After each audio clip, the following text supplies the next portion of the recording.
gonna fix that. I need to wait for that. Hi everybody, Steve Farmer here once again, and I'm going to bring you some game fragments from the Pueblo, 2012 Pueblo. In this position, we have a game going on at move 44 was just completed. Black played king to d6, and this is Daniel Shevelev playing white against Rohan Mittal. Daniel is rated 1717 and Rohan is 1913. Alright, in this position here, and this is, I believe, from round 2, one of the faster time control rounds, rook to e3 was played. And the problem with this move is that it's just flat out losing. If you like to pause the video, here I am, you haven't been watching the video, but no more than a minute yet, and I'm asking you to solve something. Pause the video and find the winning move for black. Okay, hopefully you took a look and found the winning move, which is not what Rohan played. Rook to f8, check, is what was played in the game. And I can understand this, them being in time pressure. You're going to miss things, and that's the sad thing about playing in the two-day event. Going back here, though, what move did you spot? Did you find rook to h8? Yeah, that's it. That's the killer move. I mean, it's threatening rook to h2 right away. How does white deal with this? Because king to g1, well, queen to h1 is check. King f2, rook to h2 is mate. That's not good. Queen to b1, well, that doesn't help because of rook h2. No matter where the king goes, we're going to have queen to h1 mate. Pretty simple, huh? Just mate in a couple moves and it gets missed. Such are the foibles of being in time pressure. And white doesn't even have the luxury of blocking that diagonal with rook to e4 because rook to h2 is going to skewer the king to the queen and pick up the queen on b2. Yeah, so rook to f8 check, just missed the chance right there.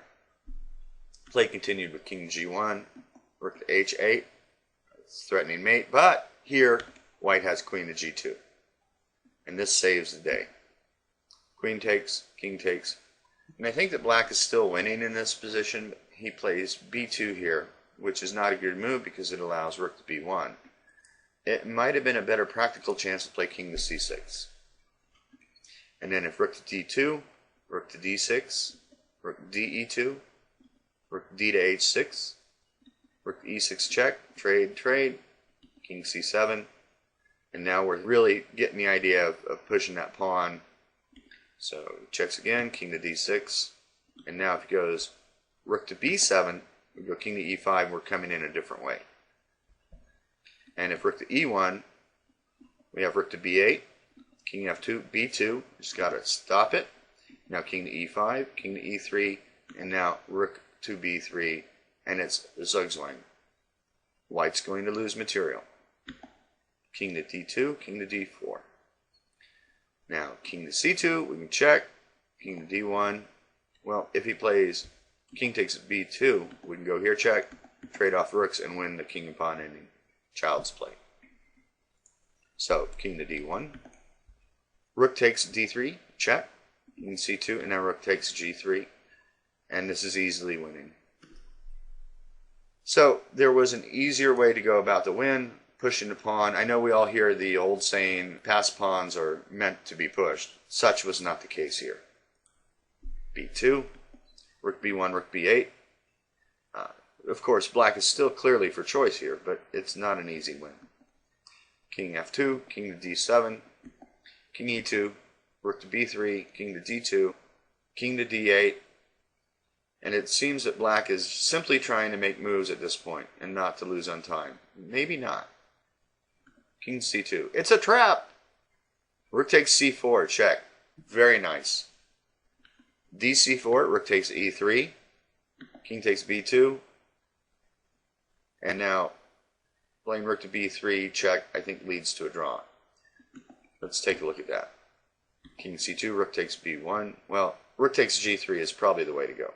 But if rook takes b1, king d7, yeah, it's going to be a draw. So, black should continue as Rohan did in the game with rook takes g3.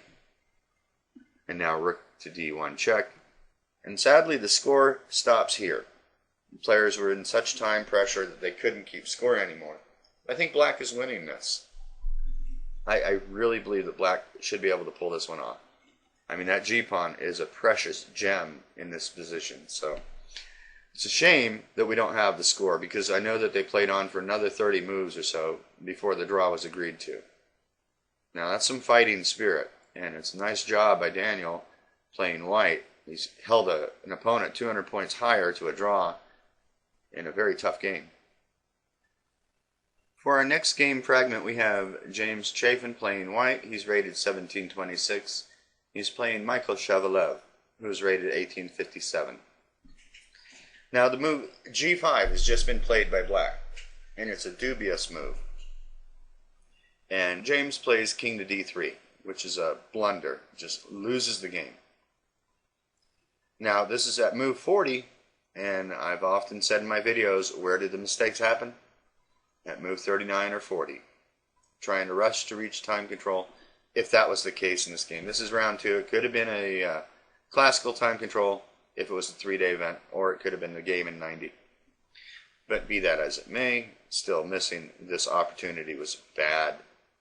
He played king to d3 here, and that is not the move. Let's go back. I'll allow you the chance to pause the video if you'd like, and find a move that saves the game. In fact, it's a move that gives white a better position.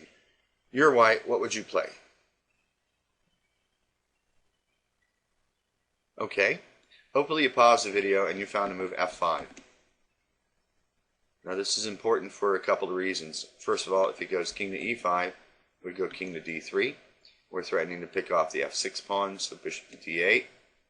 Bishop d4 check, king to d6, king to c4.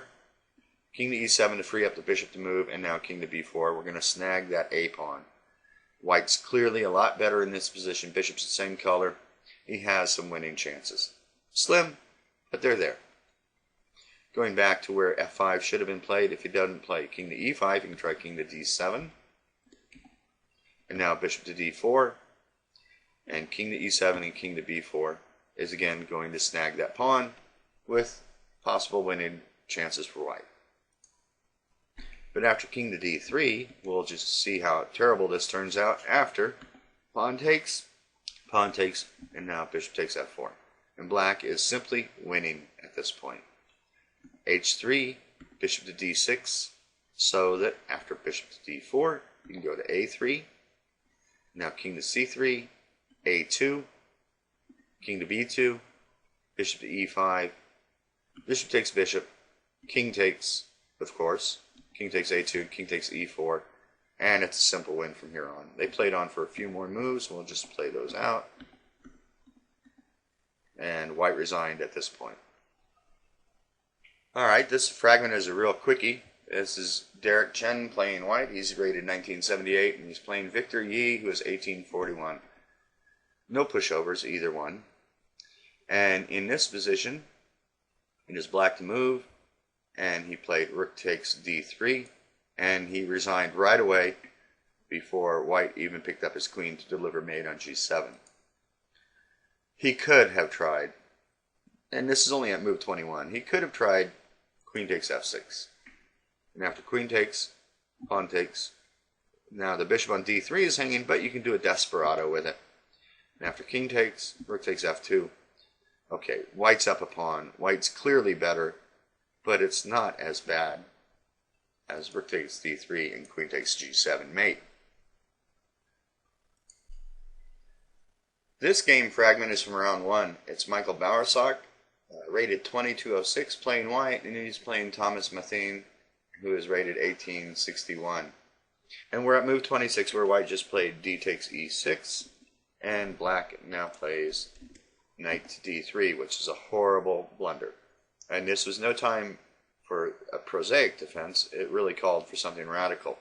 He should have played f6 here.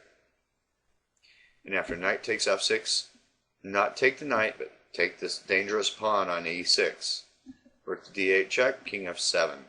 And after knight e4, queen to g4, queen takes queen, knight takes, rook to d7, knight to e7, bishop to g5, knight to f6, rook to c7, rook to d8.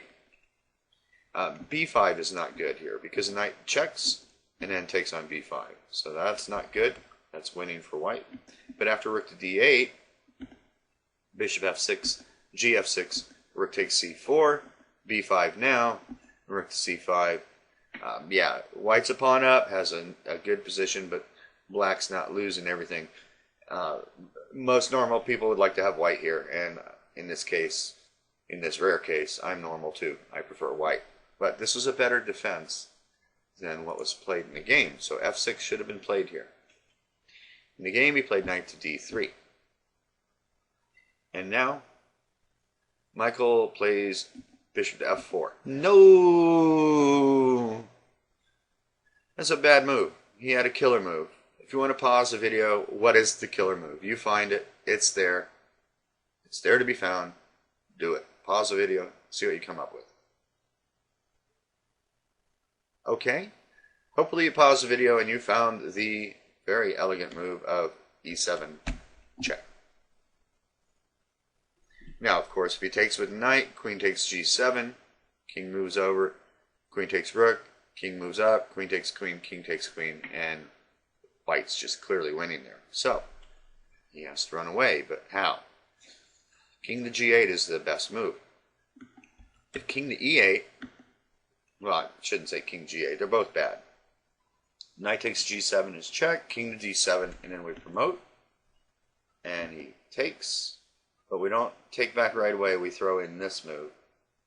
And now, if king to c7, we get knight takes with check, queen takes c4, king moves, and then rook takes knight. And I think white's up enough material to win. He's up by a rook and a pawn. Going back here after the check, instead of going to c7, if he tries to e7, then we go knight to f5 check. It's a very nice move because he has to go back to f8. If he goes to f6, it's mate immediately with bishop g5. So king f8, queen checks, king to g8. Now we threaten mate on g7, so he has to take the knight. And again, white is up a queen for a knight, sufficient to win.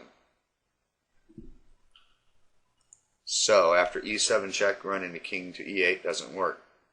But what about king to g8? Well, this also does not work because of knight takes g7. And I think this is the move that Michael didn't see when he was calculating the move e7. What do you do to follow it up after king g8? Well, first let's look at the point of king takes g7. We check with the bishop. King has to go back. And now h5. And this is just flat out winning for white. It's a winning attack. There's not anything black can do to survive here. So, king takes g7 doesn't work. Try king to h7. But now we have knight f5. We're threatening to come into h6, king to g8, queen to g7 mate. For example, to that if queen to e8, this is mate.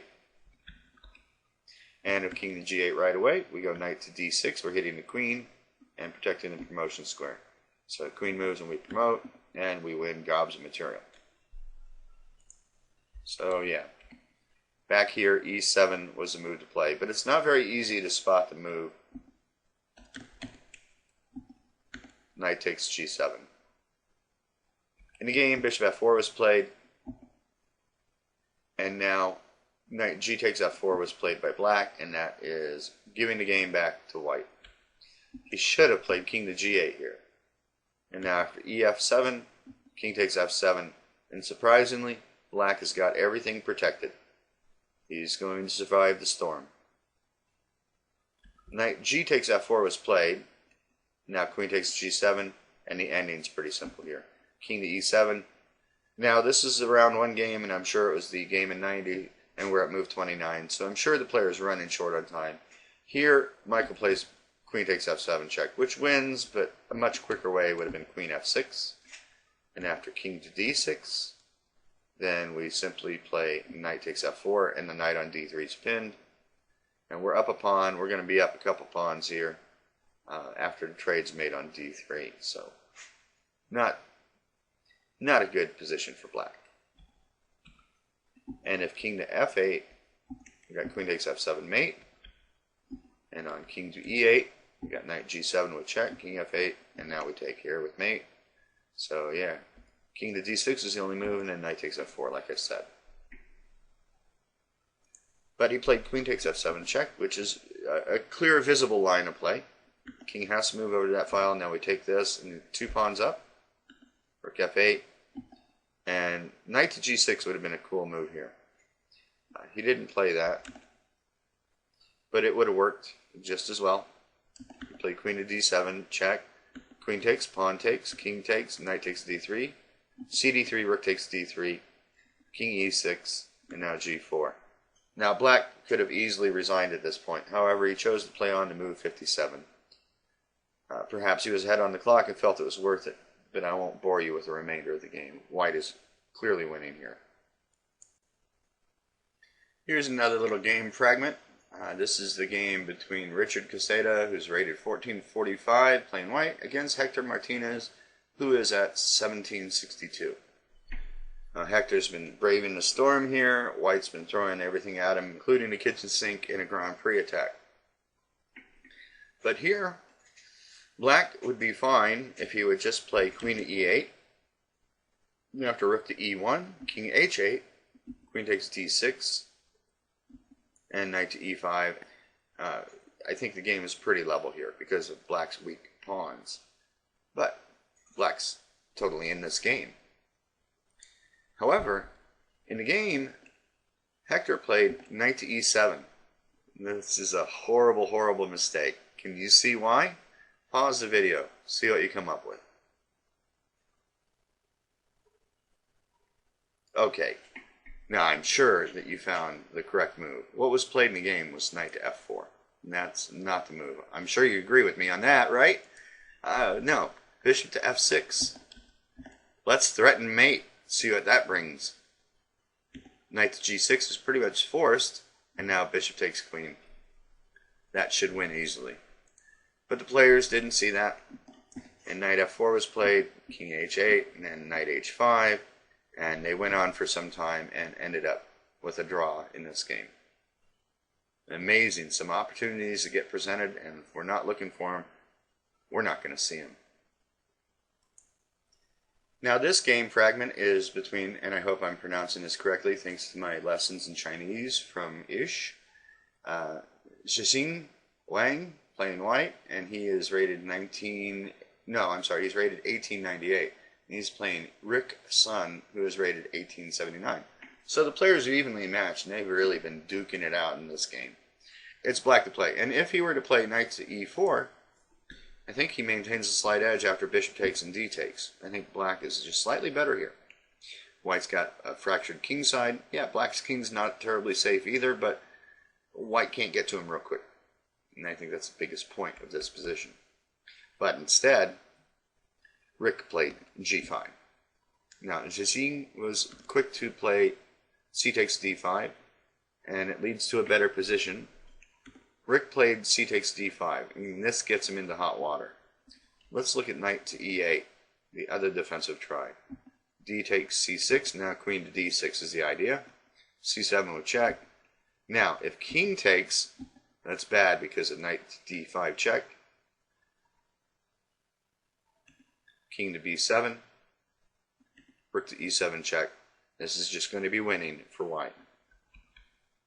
So king to c8 instead of taking the pawn. Rook ac1, queen takes queen, pawn takes knight to d6.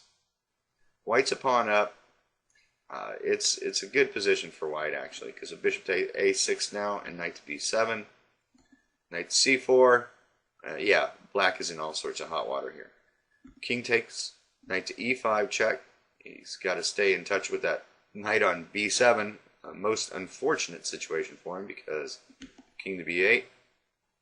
That bishop on h3 saves the day for black because it guards the d7 square. So what do? Shut it out. Now we're threatening mate on d7. Now rook to d8. We got it covered again, right? But nope, we come in a different way. Knight to d7 check. Very nice. Rook has to take. Rook checks. Rook to d8. We take. Now he can take.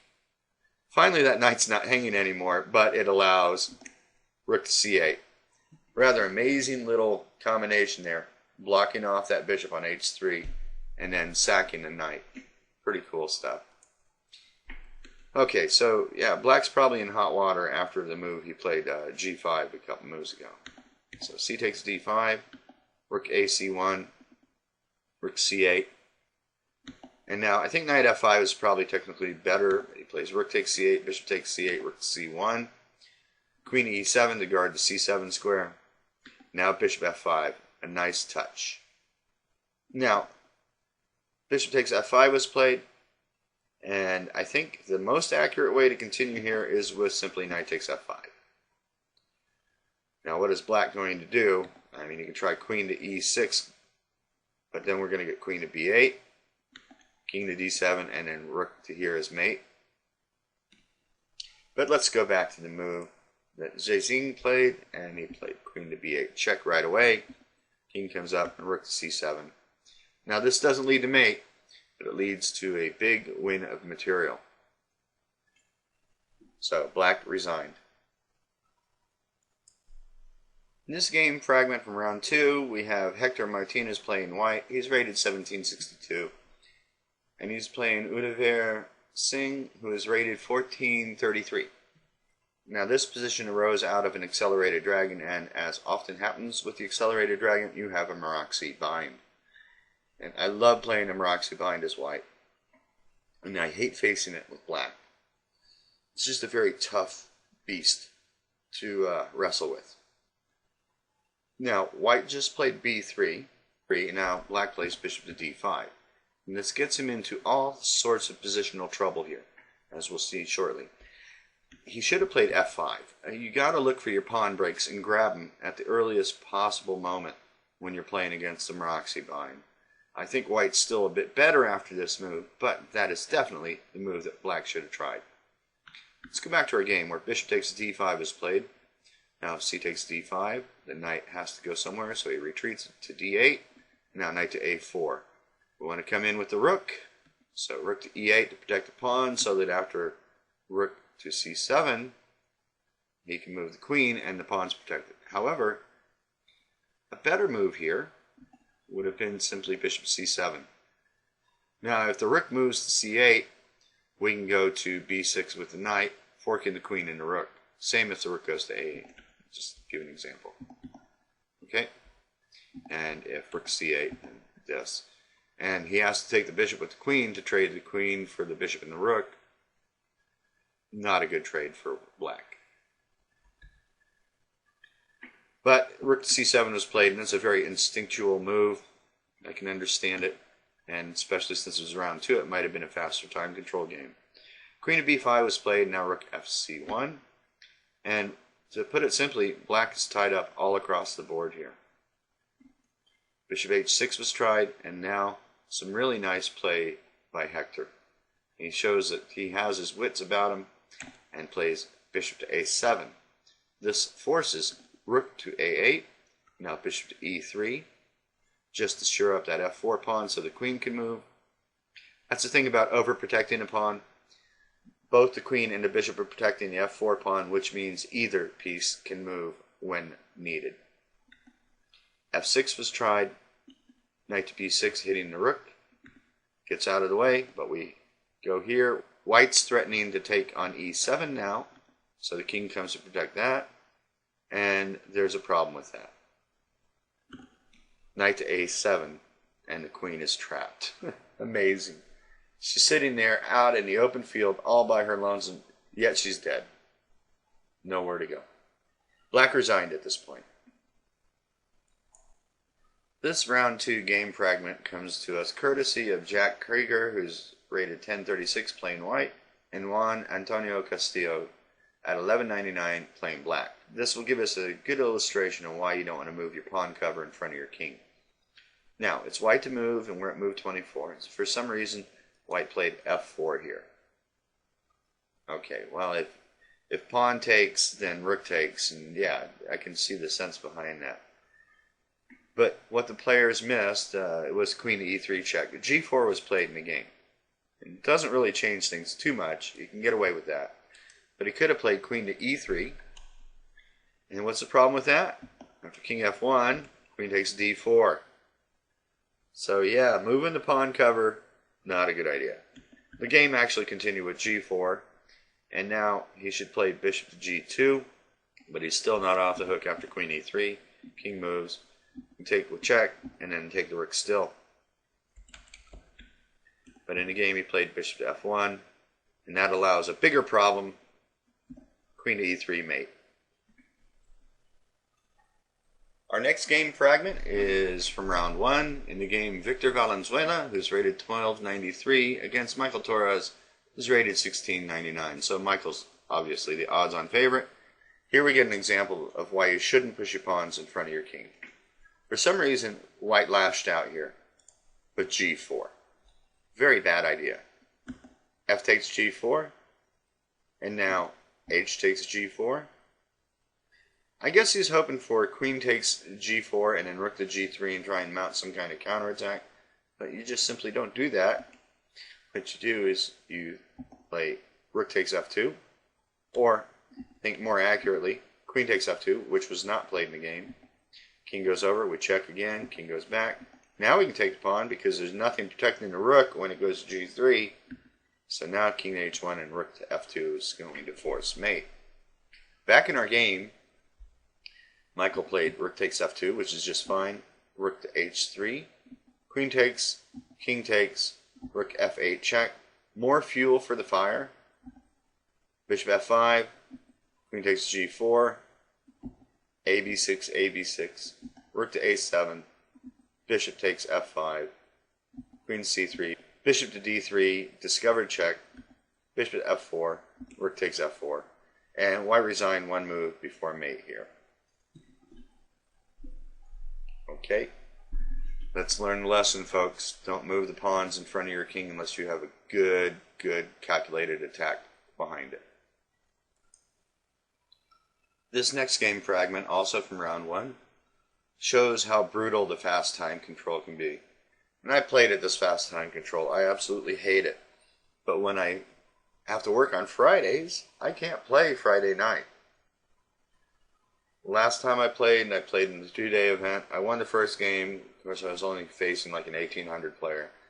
I won that game very well. I mean, no poor form or anything. No real difficult time to think about things. I think I didn't take that much time in that game at all. But in the next round, I played Banawa and lost the pawn on like move 8. And my tournament went downhill from there. I managed to break even. I think that was the best I could do in the whole tournament. So it's just brutal, this time control. So here we're at move 23, and this is the game of Streetcar Bommireddy, who is 1764, a pretty solid rating, and he's playing Lekeki Aipa, who's rated 1997, so obviously he's the favorite in this. But you don't want to give him free chances. In this position, what white should play here is e takes d5. And after rook 2 to b3 and castles, yeah, black is a bit better, but there's play. But he didn't play that. He played queen takes d5. Do you see why this is a mistake? Pause the video and see if you can find the answer. It should be a pretty obvious one. Okay. What Streetcar didn't see was simply rook takes e2, check. Now he played king f1, but what happens if he takes on e2? Why did he miss knight to f4, check? Yeah, this is just losing the queen. Alright, so after king f1, queen a6, rook a1, queen to d3, white resigned rather than face further punishment here.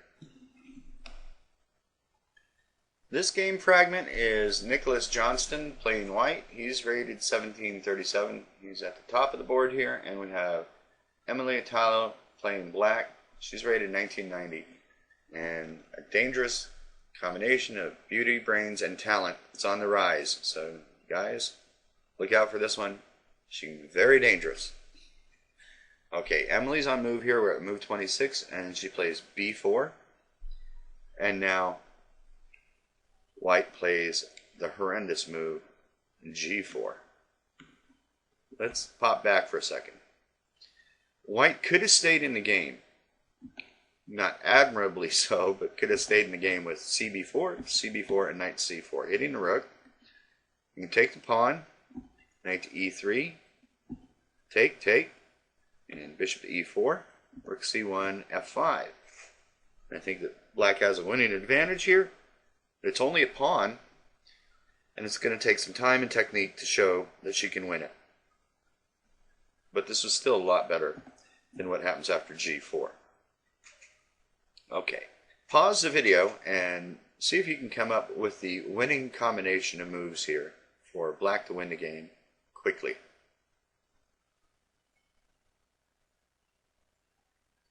Okay, I hope you paused the video and you found the move. Rook takes E2. Now, no matter what white does here, he's quite lost. If he tries king takes E2, which he did not play, then we have rook check, king to D2, rook takes rook, king takes, and pawn takes knight. And it's going to promote with no problems. And after rook takes E2, which was played in the game, it's the same problem. A little bit of trickery here, but I mean, rook to D1 check. Now if rook comes back, then we trade rooks and we do the same thing. Or in this case, Nick played king to F2. Now B takes A3. After pawn takes bishop, pawn takes pawn, white resigned. And for our last game fragment, this is the game of Scott Knight playing white, rated 1779, and Steve Ostapuk playing black. Steve's rated 1593. And Steve's been playing his pretty much patented defense to these opening lines. And Scott plays knight F4 here. Now my very first instinct would be to play bishop F7 just to preserve the bishop for no other reason. But Steve didn't do that, and he plays knight E5. And it's a very, very bad move, and it cost him a piece. Because knight takes E6 just wins a piece. It can't be answered by queen takes E6. Why? Because bishop D5, pinning and winning the queen. This is not just winning the piece, because he has to get one of the rooks out of the way. Now we take here. Rook takes D8. Bishop takes A5. And a pawn. It's just falling apart for black here. Now white's just super solid and up in gobs of material, a rook and a pawn. Queen H5, Queen D1, F5, E3. Yeah, it's just over. King H1, Rook F8, Bishop C3. Looking to trade material and just simplify the win. Black resigned at this point. Alright folks, that's it for fragments from the first two rounds of the Ye Olde Pueblo Open. I'm sure it's illustrating my point very clearly that the faster time controls makes a person's play suffer. The following rounds, though, rounds 3, 4, and 5, showed some very interesting games, and I'll be bringing those to you fairly soon. Until next time, good luck.